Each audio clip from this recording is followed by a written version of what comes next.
ప్రభువు యెరూషలేమును పునరుద్ధరించెను. చెదిరిన ఇశ్రాయేలును స్వీయ దేశమునకు కొనివచ్చెను. భగ్న హృదయుల బాధలు తీర్చి వారి గాయములకు కట్లు కట్టెను.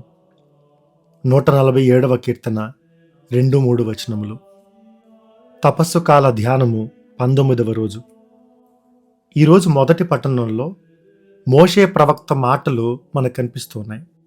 దేవుడు మోషే ప్రవక్త ద్వారా ఇశ్రాయేలీయులకు ఇచ్చినటువంటి ఆజ్ఞల గురించి మాట్లాడుతూ, ఇప్పుడు దేవుడు మీకు ఇచ్చారు కదా, వీటిని మీరు పాటిస్తే మీ చుట్టూ ఉన్న వాళ్ళు కూడా ఏమనుకుంటారు అంటే, ఈ మహాజాతికి ఇంతటి వివేకము విజ్ఞానము అభినది కదా అని విస్తుపోతారు.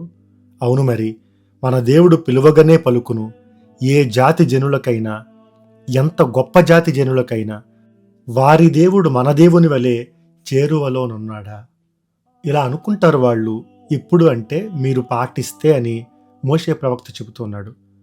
మనం పాటించేటువంటి ఆజ్ఞలు లేదా పాటించనటువంటి ఆజ్ఞల ప్రభావం కేవలం మన మీదే ఉండదు. మనం ఎలా జీవిస్తున్నాం అనే దాన్ని బట్టి వాళ్ళు మన దేవుణ్ణి ఎలా చూస్తున్నారు అనేది కూడా ఆధారపడి ఉంటుంది. ఇలాంటి దేవుడు ఎవరికైనా ఉన్నారా అని వాళ్ళు భావిస్తారు అని చెప్తున్నారు. ఏం వ్యత్యాసం ఉంది మన దేవుడిలో? మన దేవుడు ఎందుకు అంత గొప్ప దేవుడు అంటే, గత ఆదివారం సువిశేషాన్ని మనం గమనిస్తే, సమరయ స్త్రీ దగ్గరకు వెళ్ళి నాకు దాహం అవుతుంది, నాకు తాగడానికి ఇవ్వమని ఎవరు అడిగారు? ముందు యేసుక్రీస్తే అడిగారు. మన దేవుని గొప్పతనం ఏంటి అంటే, మనం ఆయన కోసం వెతికేదానికన్నా ముందే ఆయన మన కోసం వెతుకుతారు.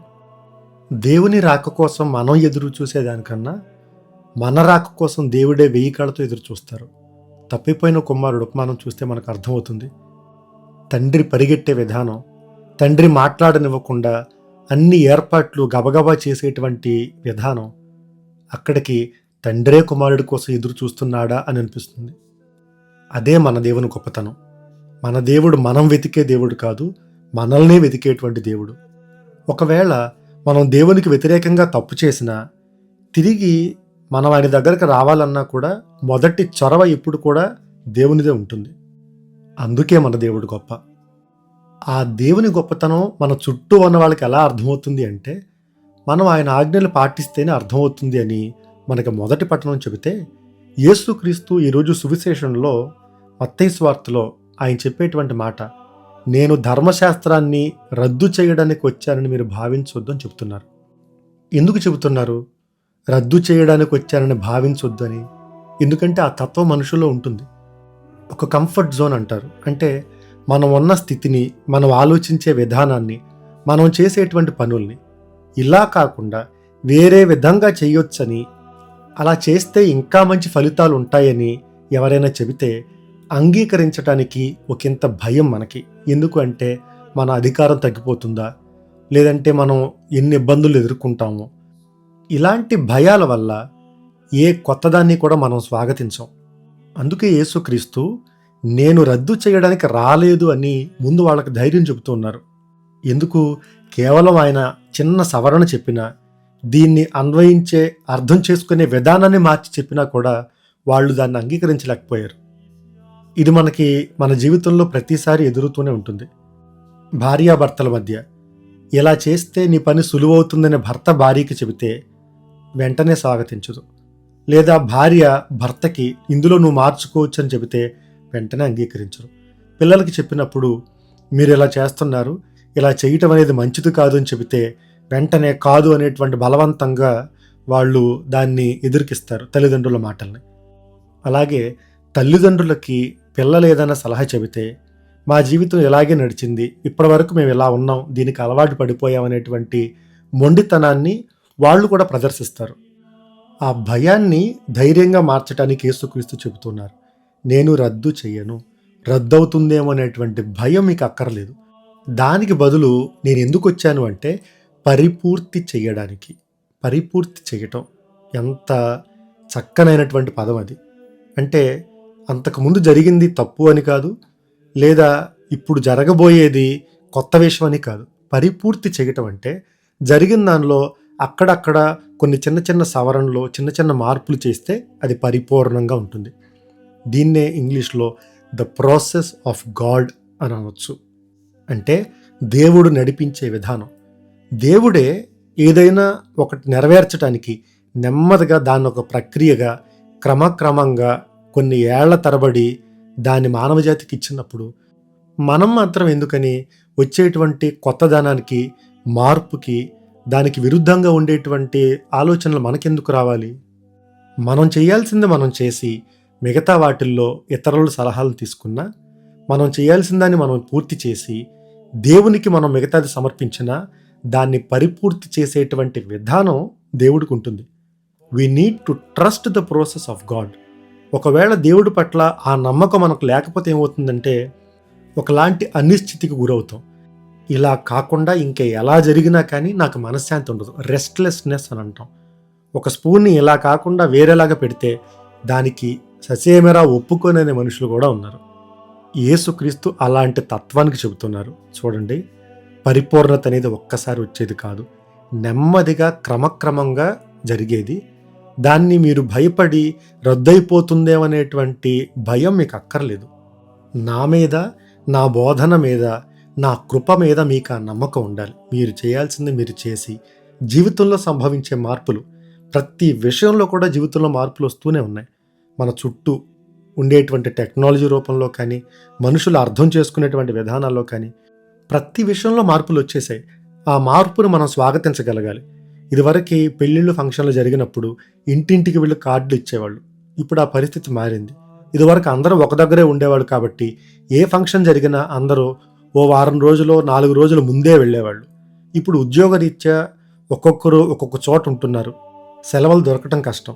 తల్లిదండ్రులను చూడటానికి కూడా వాళ్ళు చాలా ఏర్పాట్లు చేసుకుని చాలా ఇబ్బందులు పడి రావాల్సినటువంటి పరిస్థితి. వచ్చేటువంటి మార్పుల్ని, బిడ్డల జీవితాల్లో సంభవిస్తున్నటువంటి మార్పులు మనం కూడా స్వాగతించగలగాలి. అలా మనం చేయాలంటే వినమ్రత కావాలి.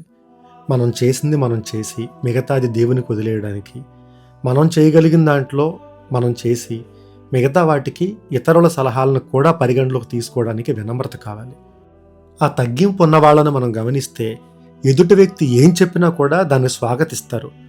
అలా స్వాగతించటంలోనే దేవుడు మన జీవితాల్లో తీసుకొచ్చే పరిపూర్ణత అనేది మనం సంపాదించుకోగలం. ఈరోజు మొదటి పట్టణంలో ఆఖరి వచనం ఇలా ఉంటుంది: వానిని జీవితాంతము జ్ఞాపకముంచుకొనుడు, వానిని మీ కుమారులకును మనుమలకు కూడా తెలియచేయుడు. మన బిడ్డలకి, మన మనవళ్ళకి దేవుని వాక్యం గురించి మనం బోధించాలి అని చెప్తున్నారు. మన బిడ్డలకి, మన మనవళ్ళకి, మనవరాళ్ళకి మనం ఎలా బోధించగలం? ఒకవేళ మనమే పాటించకపోతే మనం పాటించాలి. దాన్నే మన బిడ్డలకు మనం బోధించగలగాలి. ఒక రకంగా చెప్పాలంటే వాళ్ళకి నేర్పించటం కోసమైనా మనం అలవర్చుకోవాలి. ఆ బాధ్యత మన భుజాల మీద ఉంది కాబట్టే వాళ్ళకు ఒక మంచి ఆదర్శాన్ని ఇవ్వటం కోసమైనా కానీ మంచి విశ్వాస జీవితాన్ని ముందు మనం జీవించాలి. ఈరోజు పిల్లల పెంపక విషయంలో మనం మరింత జాగ్రత్తగా ఉండాలి. ఎందుకంటే ఏ టీవీ పెట్టినా కూడా ఈరోజు సిగరెట్ తాగే వాళ్ళ దగ్గర నుండి బూతులు మాట్లాడే వాళ్ళ వరకు మనకు తెలిసినా తెలియకపోయినా, మనం గమనించినా గమనించకపోయినా కూడా వాళ్ళ కళ్ళ ముందు ఇవన్నీ కూడా కనిపిస్తున్నాయి. ప్రపంచం నుండి వాళ్ళని కాపాడాల్సిన బాధ్యత, వాళ్ళకి దేవుని యొక్క వాక్యాన్ని ఎల్లప్పుడూ మనసులో నిలుపుకునేటువంటి తత్వాన్ని వాళ్ళకు అలవాటు చేయాల్సినటువంటి బాధ్యత మన మీదే ఉంది. ఒకసారి మనల్ని మనం గమనించుకోవాలి. పిల్లలు ఉన్నప్పుడు వాళ్ళ ముందు మనం ఎలా జీవిస్తున్నాము, ఏం మాట్లాడుతున్నాము, ఏమేం చేస్తున్నాము, అవన్నీ కూడా మనం గమనించుకోవాలి. వాళ్ళ కోసమైనా మనం కొన్ని విషయాలు త్యాగం చేయక తప్పదు. వాళ్ళ కోసమైనా మనం మంచి జీవితాన్ని అలవర్చుకోక, నేర్చుకోక తప్పదు. అలా ఉండే కృప కోసం మనం ఎల్లప్పుడూ కూడా దేవుని ప్రార్థన చేయాలి. అలా మనం జీవించగలిగితే వినమ్రత అనేది వస్తుంది. దేవునికి సమర్పించుకునేటువంటి సమర్పణ జీవితం వస్తుంది. మనం ఏ బాటలో నడుస్తామో అదే బాటని మన పిల్లలకు కూడా నేర్పించేటువంటి భాగ్యం కూడా మనకు లభిస్తుంది. ఈరోజు మనం అర్పించే చిరుకానుక కాస్త వినోదానికి దూరంగా ఉండడం.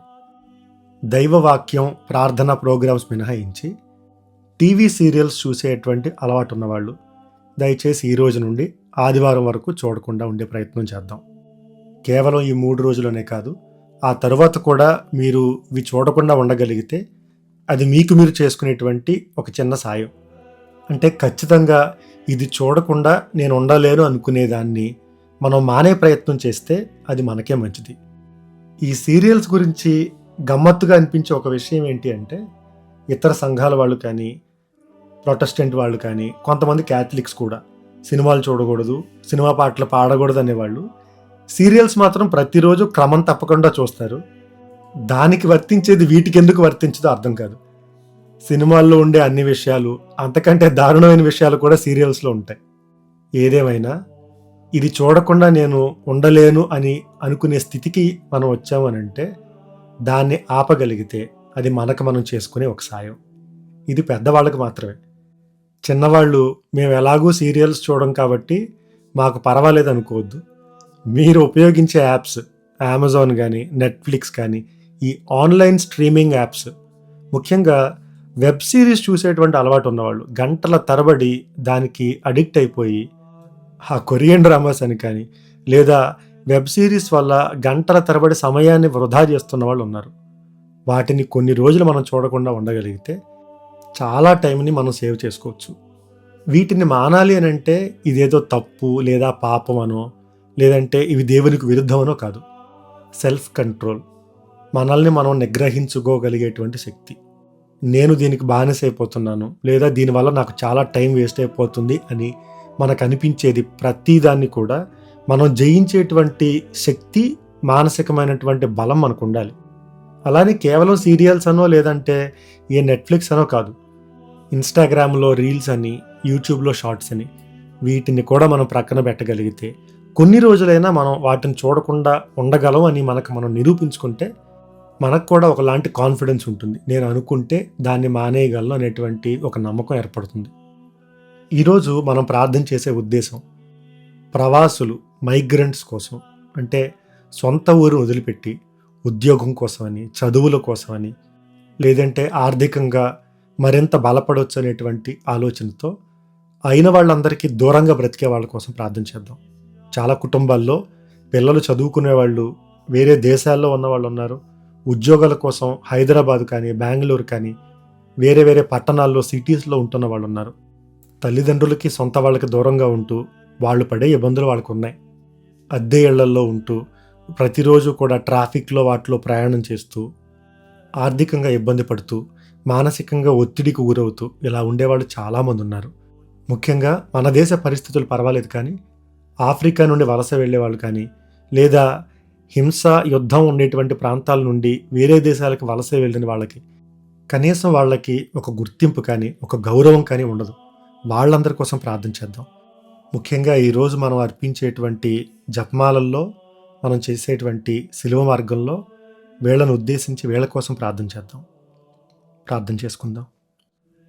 దయామయుడైన తండ్రి, నీ కుమారుని బోధనల ద్వారా ప్రతి దినం మాతో మాట్లాడుతున్నందుకు, అలాగే ప్రతిరోజు మేము చేస్తున్న ఈ ధ్యానము, త్యాగము, విన్నపము అనేటువంటి వాటి ద్వారా ఆధ్యాత్మికంగా మమ్మల్ని పవిత్రపరుస్తున్నందుకు మీకు వేలాది వందనములు తండ్రి.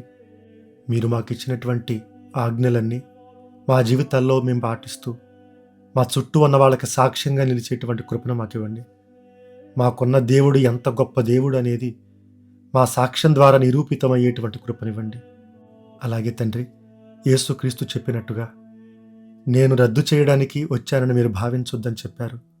మా జీవితంలో మాకుండేటువంటి చిన్న చిన్న భయాలు, ఆందోళనలు, భవిష్యత్తును గురించి, మాకు ఇతరులు ఇచ్చేటువంటి ప్రాముఖ్యతను గురించి, మా జీవితంలో చోటు చేసుకునేటువంటి మార్పుల గురించి భయాందోళనకు గురవుతూ ఉన్నాం ప్రభువా. వాటిని జయిస్తూ మా జీవితంలో వచ్చే మార్పులను స్వాగతించేటువంటి వినమ్రతనివ్వండి. మేము చేయాల్సినటువంటి బాధ్యతలన్నీ కూడా నిర్వర్తించి మీ యొక్క ప్రణాళికకు మమ్మల్ని మేము సమర్పించుకునేటువంటి వినమ్రతను దయచేయండి. అలాగే తండ్రి, మేము అర్పించేటువంటి చిరు త్యాగం కోసం ప్రార్థన చేస్తూ ఉన్నాం. ఏ ఏ విషయాలకైతే మేము బానిసలైపోతూ ఉన్నామో, ఒక వ్యసనంగా మారేటువంటి ప్రతి దాన్ని నీకు సమర్పిస్తూ ఉన్నాం.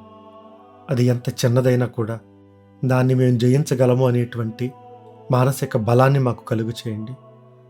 మాకు చెడు చేసేటువంటి దాన్ని మేము వదులుకోగలిగేటువంటి మనోనిబ్బరాన్ని, ధైర్యాన్ని మాకు ప్రసాదించండి. అలాగే ప్రభువా, ఈరోజు ప్రవాసులందరి కోసం ప్రార్థన చేస్తూ ఉన్నాం. అయిన వాళ్లను, కుటుంబీకులను, ఉన్న గ్రామాన్ని, సొంత ఇంటిని వదిలిపెట్టి అద్దె ఇళ్లలో ఉంటూ బిడ్డల చదువుల కోసం, ఉద్యోగాల కోసం ఎవరైతే పాటుపడి కష్టపడుతూ ఉన్నారో వాళ్ళందరినీ జ్ఞాపకం చేసుకుంటూ ఉన్నాం. ఇతర దేశాల్లో ఉంటున్న వాళ్ళని ప్రభు సంరక్షించండి. ముఖ్యంగా ఉద్యోగం కోసం వెళ్ళినటువంటి వాళ్ళు, తల్లిదండ్రులకు దూరంగా ఉంటున్నటువంటి యువతీ యువకుల కోసం ప్రార్థన చేస్తూ ఉన్నాం. ఎలాంటి చెడు స్నేహాలకు వాళ్ళు పాల్పడకుండా, వాళ్ళని ఎవరూ ద్వేషించకుండా, వాళ్ళు సురక్షితంగా జీవించేటువంటి కృపనివ్వండి. ముఖ్యంగా తల్లిదండ్రులు వాళ్ళ మీద పెట్టుకున్నటువంటి ఆశల్ని, వాళ్ళు సురక్షితంగా ఉండాలనేటువంటి తాపత్రయంతో ప్రతిరోజు వాళ్ళు పడేటువంటి ఆందోళన ప్రభువానికి సమర్పిస్తూ ఉన్నాం. అలాగే తండ్రి, ఇతర పట్టణాల్లో మా దేశాల్లోనే ఉంటున్నటువంటి వాళ్ళ కోసం ప్రార్థన చేస్తూ ఉన్నాం. పెళ్ళైన వాళ్ళు, పెళ్ళి కాని వాళ్ళు, వాళ్ళందరినీ కూడా నీకు సమర్పిస్తూ ఉన్నాం. పల్లెటూళ్ళలో, గ్రామాలలో పెరిగి పట్టణాల్లో జీవిస్తూ ఉండగా ప్రభువా, వాళ్ళ జీవితాల్లో చోటు చేసుకునేటువంటి మార్పుల్ని వాళ్ళు ఎలా స్వీకరించాలో, దాన్ని ఎలా ఎదుర్కొనాలో వాళ్ళందరికీ కూడా నేర్చుకునేటువంటి స్థైర్యాన్ని ఇవ్వండి. ప్రపంచంలో ఎన్ని మార్పులు వచ్చినా నైతిక విలువలకి, ఆధ్యాత్మికమైనటువంటి విశ్వాసానికి కట్టుబడి ఉండేటటువంటి బలాన్ని వాళ్ళకు దయచేయండి. అమ్మ మరియ తల్లి, ఐగుప్తుకు పలాయనమైనప్పుడు యోసేపు గారు, మీరు, బాలయేసు పడినటువంటి ఇబ్బందులన్నిటినీ జ్ఞాపకం చేసుకుంటూ ప్రవాసులకు ఓదార్పుగా నీ ప్రార్థనా సాయాన్ని అర్థిస్తూ ఉన్నామమ్మా. మీ జపమాల శక్తితో, మీ ప్రార్థనా బలంతో వారి కోసం ప్రార్థన చేసి వారి యొక్క జీవితాలలో సంతోషాన్ని, ఆనందాన్ని నింపమని ఈ మనవులన్నింటినీ మరియ తనయుడైన క్రీస్తు ప్రభువు ద్వారా అడిగి వేడుచున్నాము. ఆమేన్. సర్వశక్తిగల సర్వేశ్వరుడు పితా, పుత్ర, పవిత్రాత్మ మనలను ఆశీర్వదించి కాపాడునుగాక. ఆమేన్.